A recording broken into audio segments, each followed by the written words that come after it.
علیکم ورحمۃ اللہ وبرکاتہ۔ آج کا ہمارا وظیفہ بہت قیمتی اور اہم ہے۔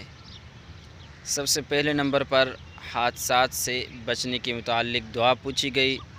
دوسرے نمبر پر چور اور ڈکیتوں سے حفاظت کے متعلق دعا پوچھی گئی۔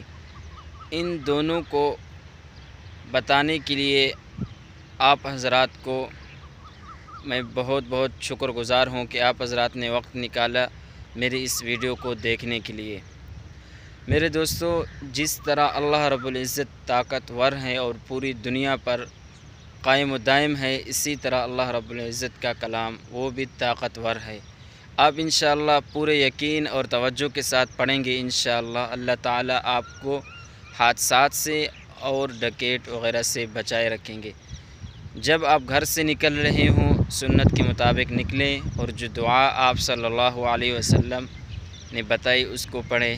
دعا ہے بسم اللہ توکلت علی اللہ لا حول ولا قوت الا باللہ، اور اس کے بعد 11 مرتبہ آیت الکرسی پڑھ لیں تو انشاءاللہ اللہ رب العزت آپ کی حفاظت کریں گے، اور یہ پڑھ کر اپنے آپ پر پھونک مار دیں۔ وآخر دعوانا ان الحمد للہ رب العالمین۔